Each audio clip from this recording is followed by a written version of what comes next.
Baik, Assalamualaikum warahmatullahi wabarakatuh. Waalaikumsalam warahmatullahi wabarakatuh. Baik, terima kasih. Perkenalkan, saya Zandia Alia, perwakilan dari Poltekkes Kemenkes Bengkulu yang akan melakukan penyuluhan anti korupsi dengan judul Mencegah Perilaku Korupsi Melalui Pendidikan. Sebelum masuk ke materi, di sini saya mau kakak-kakak semua melihat video mengenai korupsi.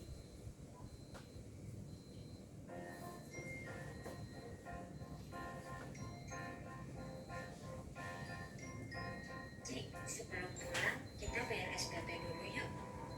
Yuk, Naisa, sekolah lagi dapat bantuan dari pemerintah. Jadi uang SPP-nya masih sisa. Dikembalikan lagi ya ke orang tua. Uangnya kembali banyak, Cik. Bisa buat main PS. Us, gak boleh gitu. Kan kata Ibu TU tadi dikembalikan ke orang tua.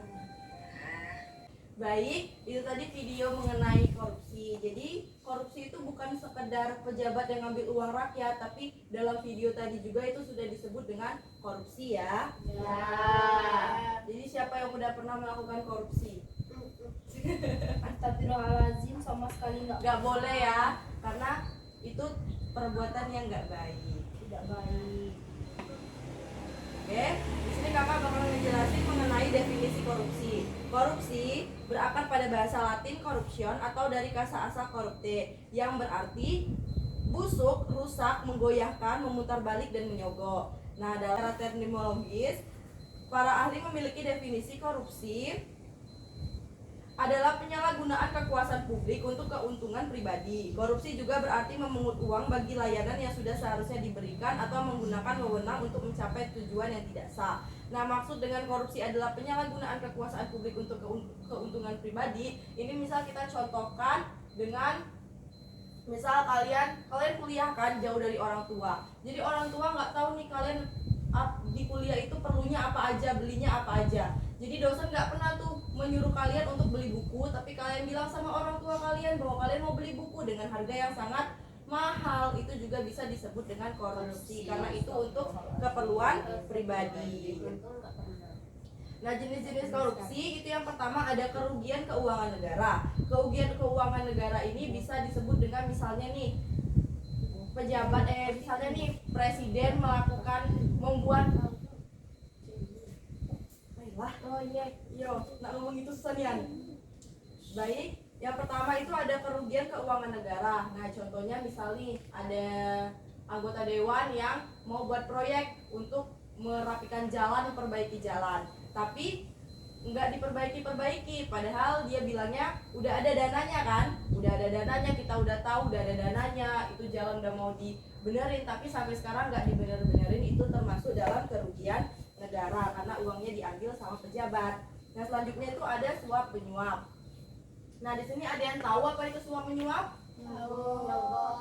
Bayar orang. Ya, itu juga termasuk ya, nyogok atau bayar orang. Nah, suap menyuap ini juga bisa kayak misal kita mau buat KTP.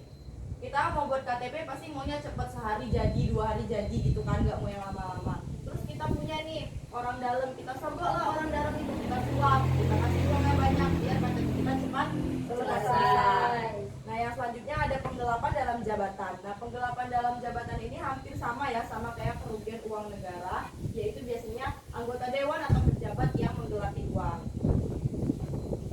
Nah, selanjutnya itu yang keempat ada pemerasan. Nah, kalian tahu nggak pemerasan itu kayak gimana? Berusaha mengambil.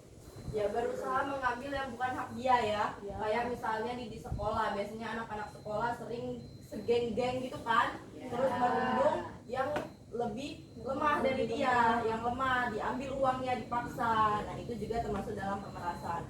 Selanjutnya ada perbuatan curang. Nah, di sini siapa yang sering melakukan perbuatan curang? Esti Kak. Nah, tahu nggak contoh dari perbuatan curang itu apa? Mencontek. Oh iya. Jadi udah tahu ya. Siapa yang tadi ninggali aku? Jadi udah tahu ya dari contoh perbuatan curang itu seperti menyontek, itu juga termasuk perbuatan curang. Jadi Itu juga termasuk korupsi ya. Ya. Nah, selanjutnya ada gratifikasi. Nah, gratifikasi ini misalnya kita contohkan karena kita mahasiswa, mungkin kalian mau bimbingan atau buat skripsi deh. Terus kalian mau ketemu sama dosennya nih, mau di ACC. Tapi dosen kalian nggak mau, dosen kalian maunya ketemuin saya di rumah tapi beliin saya martabak dulu. Nah, itu juga termasuk gratifikasi. Atau misal nih dosennya minta belikan baju atau kain, itu juga termasuk ya. Nah, selanjutnya itu ada bahaya korupsi bagi generasi muda. Nah, efek negatif yang paling berbahaya dari korupsi pada jangka panjang adalah rusaknya generasi muda. Dalam masyarakat yang korupsi telah menjadi makanan sehari-hari. Anak tumbuh dengan pribadi antisosial. Selanjutnya, generasi muda akan menganggap bahwa korupsi sebagai hal biasa atau bahkan budaya. Sehingga perkembangan pribadinya menjadi terbiasa dengan sifat tidak jujur dan tidak bertanggung jawab. Jika generasi muda suatu bangsa keadaannya seperti itu, bisa dibayangkan betapa suramnya masa depan bangsa tersebut. Nah, ini tadi bahayanya korupsi bagi generasi muda seperti mencontek. Mencontek itu udah kayak dianggap budaya nggak sama kalian? Iya. Kayak kalian udah ujian lihat Google aja deh, gitu kan? Iya. Ada namanya itu Kak, Retina. Nah, itu juga termasuk dalam korupsi ya, dan itu sangat merusak bagi generasi kita. Nah, selanjutnya ada nilai-nilai integritas. Nah, nilai integritas ini ada 9. Yang pertama itu ada jujur, kedua peduli, ketiga mandiri, keempat disiplin, kelima ada tanggung jawab, selanjutnya ada kerja keras, sederhana, berani, dan adil. Dan baiklah, sekian tadi penjelasan mengenai korupsi dari saya. Ada yang masih belum mengerti atau ingin bertanya? Saya Iya, silakan perkenalkan diri dulu ya. perkenalkan, nama saya Dery Dwi Astari. Saya ingin bertanya. Nah, kalau misalnya kawan kita itu ada korupsi, terus kita diam aja, itu kita termasuk dari bagian korupsi nggak, Kak? Dipertanggungjawabkan dia. Oke, baik.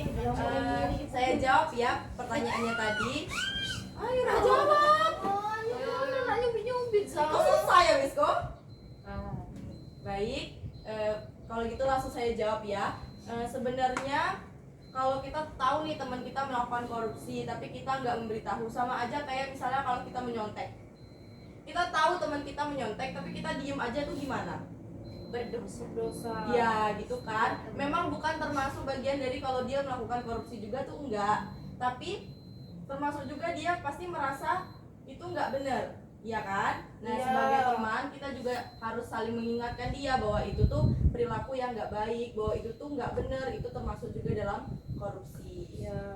Nah, udah, jadi sekarang udah paham kan? Nah, kalau sudah paham, penyuluhannya kakak akhiri ya. Wassalamualaikum warahmatullahi wabarakatuh.